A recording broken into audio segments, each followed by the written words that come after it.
Magandang araw mga ka-aerial defense, may ibabahagi na naman ako sa inyo.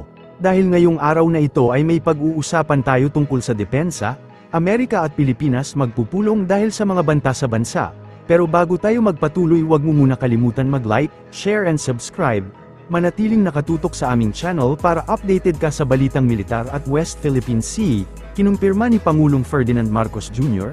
na nakatakda siyang makipagpulong kay US President Donald Trump upang talakayin ang iba't ibang isyu sa pagitan ng Pilipinas at Amerika. Pag-uusapan nila ang isyu sa kalakalan, defense and security at ang bagong pulisya ng US sa immigration. Trump, yes. Amidst the possibility that the US will freeze the aid. The U.S. has frozen aid, but I will meet with President Trump because there are much that we need to discuss between the U.S. and the Philippines in terms of the trade, in terms of defense and security, and now the new policy on immigration. Kumpiyansa ang pamunuan ng Philippine Marine Corps na mapapalakas ng kanilang bagong bili na water asset ang pagsasagawa nito ng maritime operations, partikular na tinukoy ng Philippine Marine Corps ang Combat Rubber Raiding Craft. Ito ay may kasamang outboard motors na inaasahang magagamit sa Force Reconnaissance Group. Para matiyak ang tibay nito ay isinailalim kaagad ng Marine Corps ng Pilipinas ang naturang water asset sa testing na ginanap sa Marine Barracks Gregorio Limternate, Cavite. Ang nasabing water asset ay nakatakdang gamitin sa Special Operations kasama ang mga tauhan ng Marine Brigades at maging ng AFP Special Operations Command. Binigyang diin ng PMC na ang kanilang pagbili sa Combat Rubber Raiding Craft ay bahagi lamang ng kanilang hakbang upang mapalakas ang kapabilidad na protektahan ang teritoryo maging ang interes ng Pilipinas. Nababahala naman si Pangulong Ferdinand Marcos sa ginagawang pang-eespiya ng ilang mga Chinese national sa bansa. Ayon sa Pangulo, nagpapatuloy ang investigasyon kaugnay sa pagkakahuli sa 5 Chinese espiya. Spies arrested in Palawan. What are your thoughts on this? What information have you gathered so far? Are these states sponsored by China? Well, we have no contact with no official contact with China. We are still the investigative services are still developing more information to see exactly what these 5 have been what operations they have been doing while they've been here in the Philippines. Dahil yung iba matagal nang nandito, nakapangasawa na ng mga Pilipina. At sleeper talaga, sleeper. Ang tinatawag na sleeper. So, at kailangan, kung sakal, baka naman, pagka nakausap natin sila, masabi sa atin, baka meron pang mga iba na maaari nating puntahan at pag-explaining kung ano yung kanilang ginagawa. Mr. President, na yung mga spy camera nila nakatutok sa mga vital installations, sa mga EDCA sites? That's why we arrested them, because of course we are very disturbed by anyone conducting such espionage operations against our military and just the services that we are trying to provide the people. Yan po isang surveillance operation taken on November 2, 2024. But then continuously, ganyan ang ginagawa nila dun sa Palawan. Hanggang doon sa arestuhin sila pagkagaling sa Palawan. Inaresto na sila sa NAIA.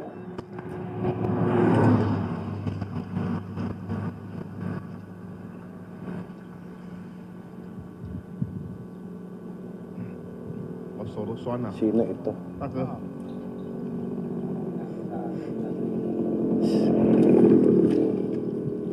Wu Chengteng. Yan po nagpapalipad ng drone na yan ay si Wu Chengting. Hello? Tama? Okay. At yung isa pala, yung Cheng Haitao, pero magkasama po sila doon ni Wu Chengting. Ang kinukunan ng drone nila ay yung barko natin na nasa kanan. Pag na-close up yan, makikita natin yan ay isang barko ng Philippine Navy.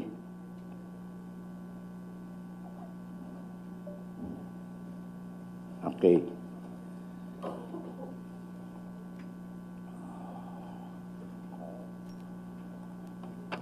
So ganun po ang operation nila at continuously ay ginagawa nila to hanggat sa kinut off na nga natin, na-confiscate na natin, na-recover na natin yung mga equipments nila. Ayan po, makikita nyo sa lamesa, ayan po yung high-powered CCTV. High-resolution, solar-powered CCTV. Ayan po. With night vision capability. They tried to rent a portion of that beach and tried to install that kind of CCTV on that beach kasi yun, nasa harap lang siya mismo, yung picture ko nakikita nyo, wala hong ibang lalabasan yung mga barko natin, dyan lang. So yung kahamutan na yan, doon ho sila nag-attempt to install ng CCTV, yung long-range high-powered solar version ng CCTV, para lahat ho ng lalabas ng barko patungong West Philippine Sea, mamamonitor ho nila. And then after that, noong November 2, 2024, na-monitor itong grupo na to sa Sands Beach Resort sa Barangay Buliluyan, Bataraza, Palawan. Again, yung may-ari ng Sands Beach Resort, nag-offer sila kung pwedeng mag-lease sila ng portion dito. At while ongoing yung negotiation, purposely in-install nila itong CCTV na yan nang hindi alam ng may-ari ng Sands Beach Resort. Gaya ho ng sinabi kanina ni Director, solar power dyan, high resolution, with Wi-Fi capability for purposes of remote access. So, since then, yung CCTV camera na yan, hindi ho natanggal.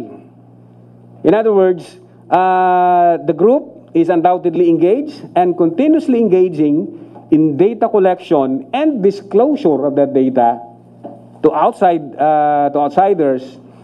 Those data affects the national defense, definitely to the injury of the Philippines. And that's why we conducted a hot pursuit operation for that effect.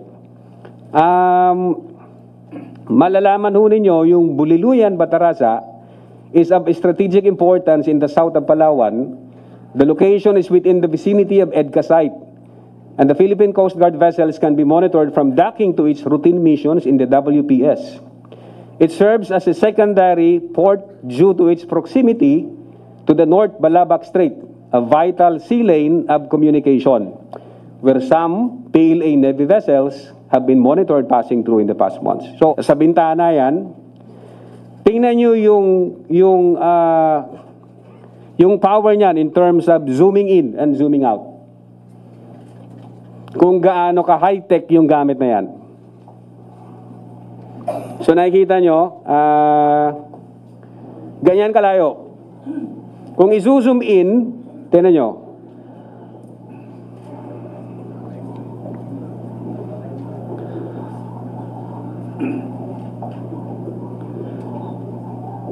See?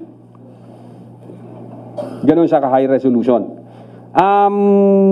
Intelligence data, nakita namin may mahaba silang telescope. Ewan ko kung nandiyan dyan sa picture, J. Meron silang drones. Meron silang communication devices.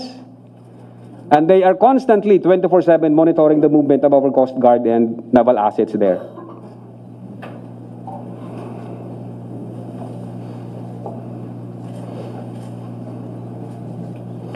So, again, after the second arrest, considering na meron tayong mga eyewitnesses doon sa Buliluyan, kung saan na-install itong CCTV, and we deemed it proper na kunin yung pinaka-field commander nila, si Kai, on the ground na yung CCTV na yan is ongoing yung collection ng data. Uninterrupted and continuous. At the same time, itong si Kai, ito yung nagdidirect sa iba kung paano yung collection method nila. And after which, saka nila ngayon i-collate lahat and then hindi na natin alam kung saan ipapadala. So basically, ang na-file natin sa 5 na to ay Commonwealth Act 616, specifically Section 1A and Section 2A in relation to Republic Act 10175. Para sa mas madaming update tungkol sa ating depensa, paki-follow at like muna ng aming page na nasa description na ang link. Huwag mo na rin kalimutan mag-like, share and subscribe. Pindutin mo na rin ang bell para updated kayo sa aking mga bagong video. Maraming salamat po.